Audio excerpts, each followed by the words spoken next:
मामा के केक गुटे बने देना। ना ना पिठा खाइबी मु। ना ना केक। पिठा। ना ना केक।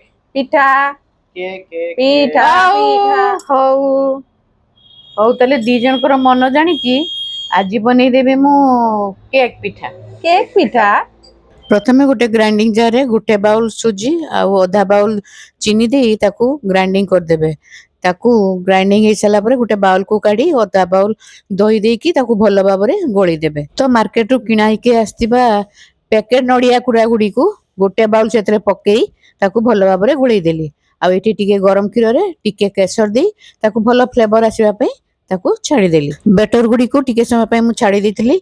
तो एबे सेतिरे जो केसर आ क्षीर गुड़ी को गोळेई दबा आ गोळेई की भल भाव में रखी दबा। आ किछि समय परे टिके स्पंजी होबा पई सेतिरे मु अल्प टिके लूण आउ गुटे पिंच रो खाइबा सुडा देई ताकू भल भाव में गोळेई देली। तो सेई भितरे मु गुटे केक टिन रे टिके घियो ग्रीस कर देली आउ किछि ड्राई फ्रूट्स आउ केसर को पकेई आ बेटर गुड़ी को सेतिरे डाली देली। तो ये केक पिठाटी तो स्टीम रे हबो से गोटे करेई रे मु 2 ग्लास पानी देई ताकू फुटीबा पई छाड़ी देली। तो पानीटा फुटी गला परे ता भितरे मु केक टिन रे देई ढाकी देली आउ गैस टाकू 5 मिनिट पई हाई रे रखी तापरे लो कर देली। तो 45 मिनिट परे मु खोली के देखा तो मो केक पिठाटी पूरा रेडी हो जाईची।